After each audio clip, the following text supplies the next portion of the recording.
Hello, friends. Host Eric here. Talking with famous people, and this is going to be an alacrity-filled episode of Talking with Famous People. We're going to bust right through these things. It's called Musing Blow-Through. It's an episode of my nightly musings that I've done periodically for a long time, but not in a while, really. Except it's a blow-through version, and it's planned, so it's not really musings. But it's basically the same idea as any of the musings, which is to say I'm discussing the various things that are on my mind. Number one, shaping without knowing. So, for the past, I don't know how long, I've been shaping my channel's sort of perceptual angle into something more like a skeptic alt-right kind of approach to things. I didn't really know that's what I was doing, but it occurred to me tonight that I've sort of been actively broadening. I think it's just sort of naturally occurring is why I didn't really know about it. But it's consistent with the dark argumentation quality of life as I experience it. Which is to say, I find myself having done things in the past oblivious to why I was doing them that turned out to be I did it for some very, very important reason that I didn't understand at the time. It's a weird phenomenon. But anyway, number two, fighting with Kim. So we had a huge fight yesterday. And it was like, she was so just like, I don't even know how to talk about it. It was like she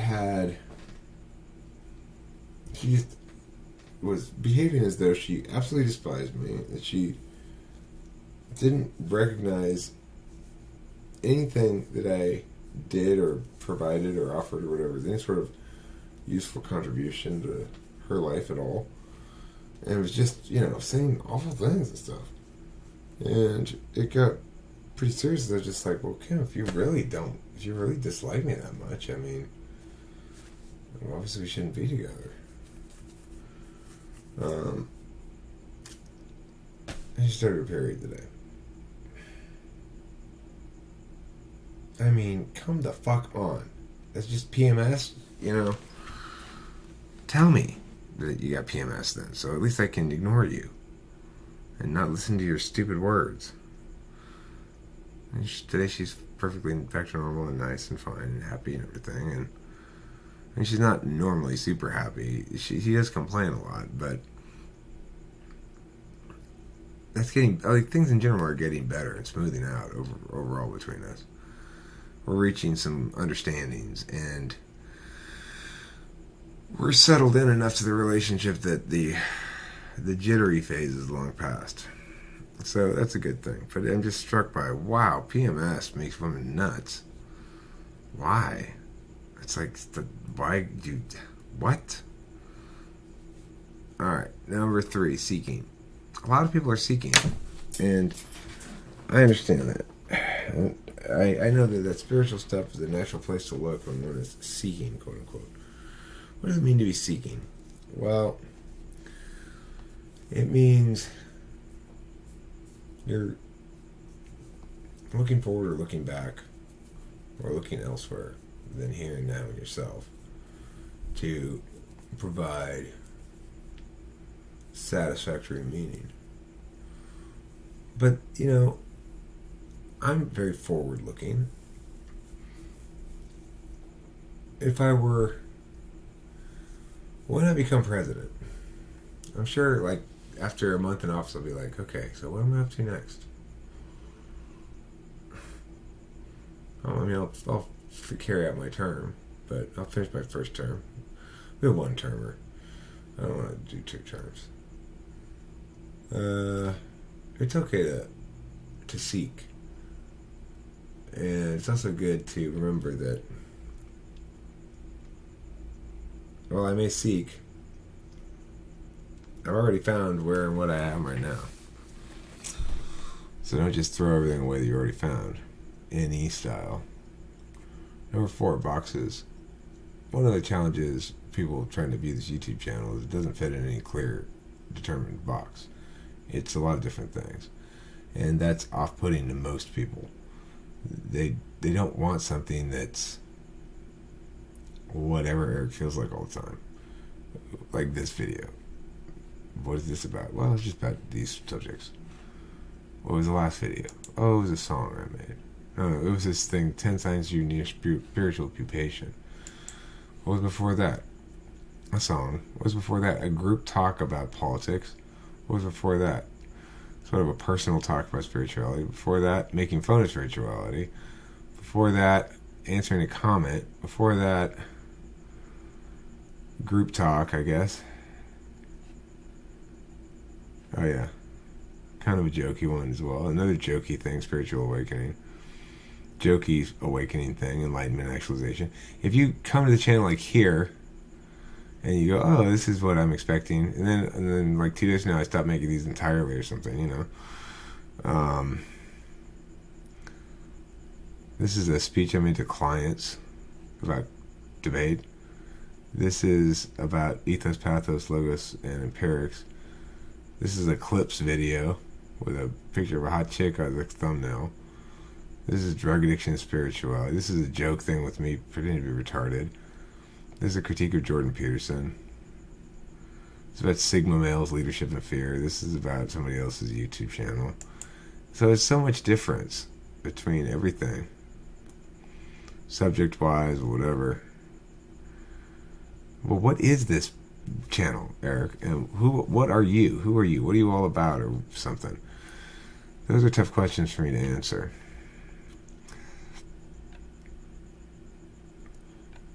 Union growth areas, Reelman, this is about screwing shit in, like nuts and bolts and screws. Not a lot of MBTI stuff, but a little bit, you know. There's MBTI right there.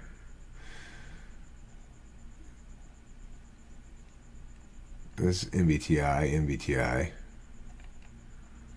General self-development, I guess. A lot of general self-development stuff. But the point is, because there's so many different things, I don't really fit in an easy to describe box. It's hard to say consistently, on a consistent basis, what you're going to get here.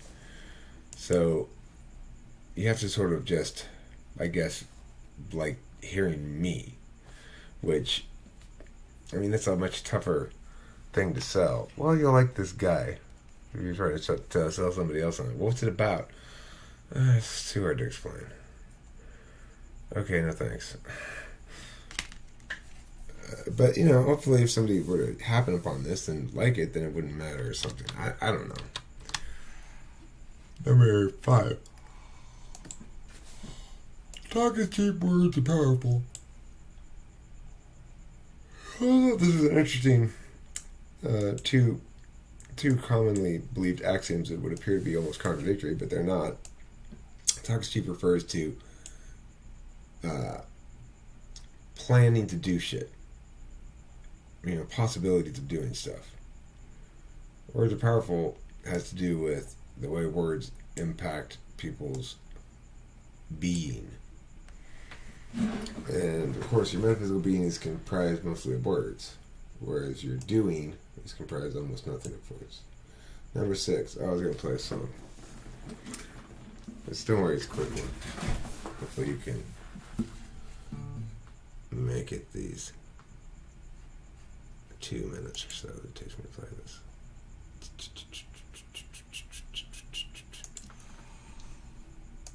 Here we go.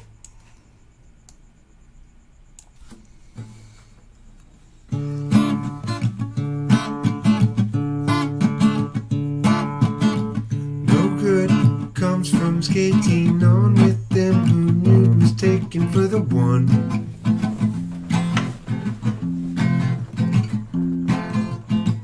Habituated defense and indecency self-inflicts eventually once your search is done.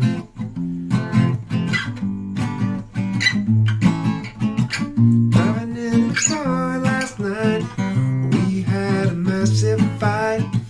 Each insisting we were right and the other one to blame. I screamed something awfully blunt. My words were as wrong as they were dumb, and I've earned my share of shame. It's each of our own failings, not us doing the nailing to the wall. We fierce or the other sailing off to reset their life and all. You can trust me, I can trust you, though neither trust ourselves much true. The love lays deep between you and me, at least about that we can both agree. Driving in the car last night, we had a massive fight. Each insisting we were right and the other one to blame. So when you pulled that stunt, I screamed something awfully blunt. My words were as wrong as they were dumb, and I've earned my share of shame.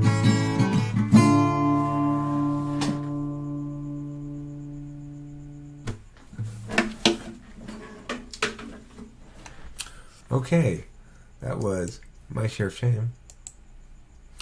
Mom and Garrett. Garrett had an interesting comment about my mother. I mentioned how she was dissolving, disintegrating as a metaphysical being, but physically she was fine.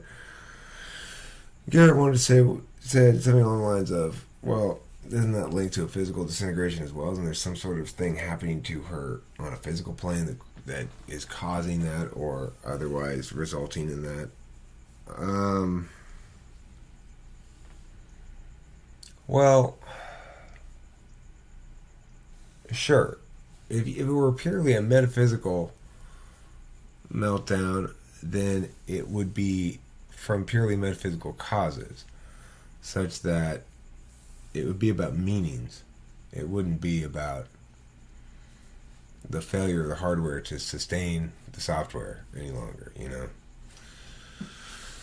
And I think that's what's happening. I think that her hardware is failing to sustain the software. It's the operating system. Not just the apps, but the operating system itself is broken. It's like nothing prints on this hard drive anymore. And the hard drive that was running that operating system, it can't even run it anymore. So in that regard, sure, there's a physical problem too. But you know, if it can work the other way around as well. If you sustain a lot of emotional trauma, it probably changes your physiology. It impacts the way that your brain develops and stuff like that, you know. There's no way to entirely uncouple the physical reality from the metaphysical, but it's good enough for me to know that that box isn't running an operating system successfully anymore. You can't do anything on it. You can't do anything with it. You can't glean any wisdom from it. You can't really resonate or connect with it anymore in any sense. You can't direct it to do anything. You can't make it comfortable and include it in family activities as much as possible. But the reality of the situation isn't going to change, you know. So I never really imagined this happening when I was younger. It never occurred to me that one of my parents might get senile, lose their mind, basically. Okay, number 8. Naysaying, saying nay to oneself, and varying shades of nay. So, one of the things that I fought with Kim about was her naysaying. I don't like her dismissal of work that I do as not work because it doesn't make money. I've had a professional career where I've spent 60 hours a week working and making money. And, being a big wig at work or whatever. It's not worth anything. I mean, it's worth it to do it for a little while, to get it on your self-esteem ledger or something. But it's certainly not something, once you've accomplished it, you don't want to do it anymore. Because I've got better things to do with my life than just work all the time. I got to put on my do-rag and make videos and shit and make songs. When she disses my music and just tells me how, like, it doesn't matter and it's not work and it's not anything, I'm not spending my time wisely or something, man, that's... Well, like I told her, I said, listen, Kim, I already got rid of one of you. I don't need your shitting on me. I don't need your negativity. I don't need your disrespect. You may not think that the shit I do is worth anything, but it's worth a lot to me, and it's important to me. And I don't want to be with somebody who doesn't respect that. Who just, thinks I should go make more money. We're fine. We're doing fine. So that's good enough. We don't need to do better than fine. And fuck off, I'm doing way, way, way more work than you ever dreamed of doing in your entire life, Kimberly. Except the fact that you don't count anything that I'm doing as work. Well, that's fine. I am playing. But I'm completing things. And they're objectively accessible, They're available to other people to watch and stuff. They're whatever they are, but I'm getting shit done, And so all you have to say about that is either I don't think the stuff you get done and spending time doing is worth anything, or you're on my team. Those are the only two choices. So anyway, it's good for Kim's inner cunt to come up periodically, because once she goes too far, then I got her, and she has to make progress at that point. So she did. But the point about naysaying is, don't listen to naysayers. Additionally, there are varying ways to say nay to yourself. For example, just not getting to shit, just putting it off indefinitely. And sometimes people say nay for a good reason. So if your idea is impulsive, listen to the nay. If it's developed over a long period of time, don't listen to the nay. Number 9, inner peace. That's what this guy was. That's what one of those magical guys was promising. Inner peace. It made me wonder if I have inner peace or not.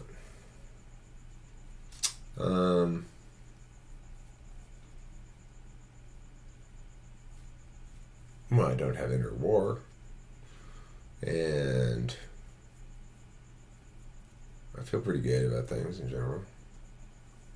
I don't know if that counts as inner peace or not. Number 10, Katie, Taylor, Kim, and me.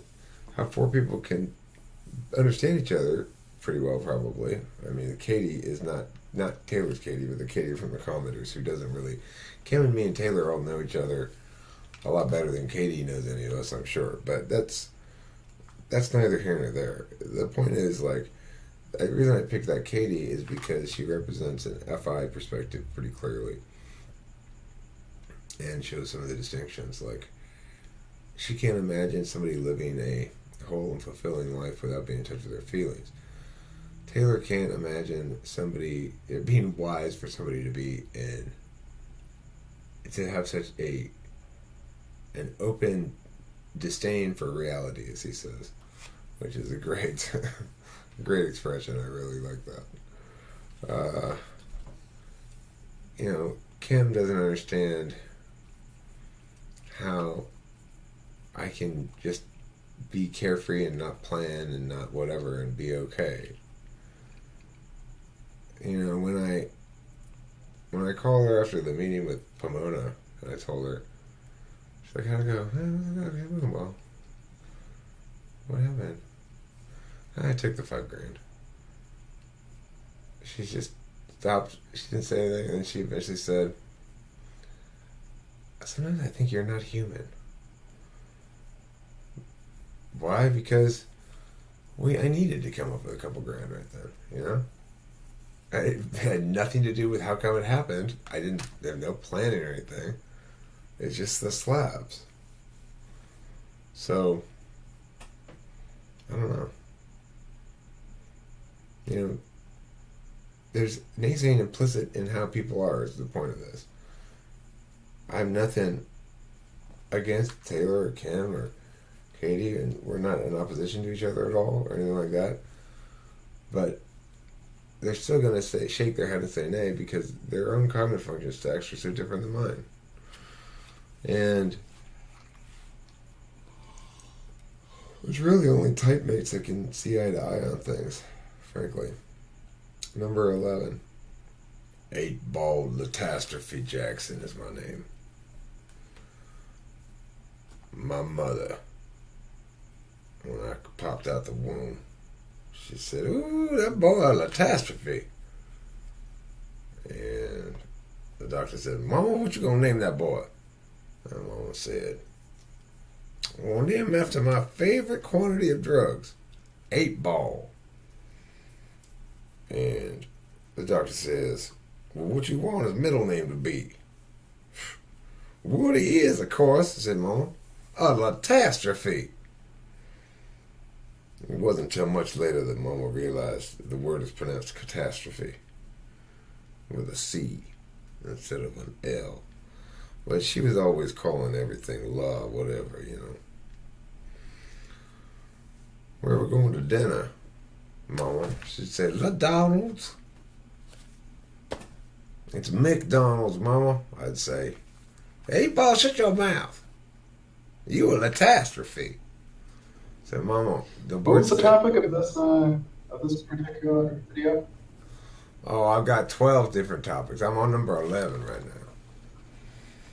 My 12th topic is not about any longer 8-ball Catastrophe Jackson, but is instead about this hat I have, which is an urban yarmulke. Spelling may be off here. I don't think it's spelled like that, yarmulke. I am, as you know, trans-religious, which means I switch between different religions all the time, along with my race. So right now, this is why I've got what they call in the urban areas a Jew rag, because I'm both Jewish and African American. I'm the most O of the OGs. I go back to the time of King David when I slayed the Pharisees with my mighty black cock. So, I just wanted to share that with y'all. Have a happy Passover, as we say in the Jewish culture. And motherfucking man.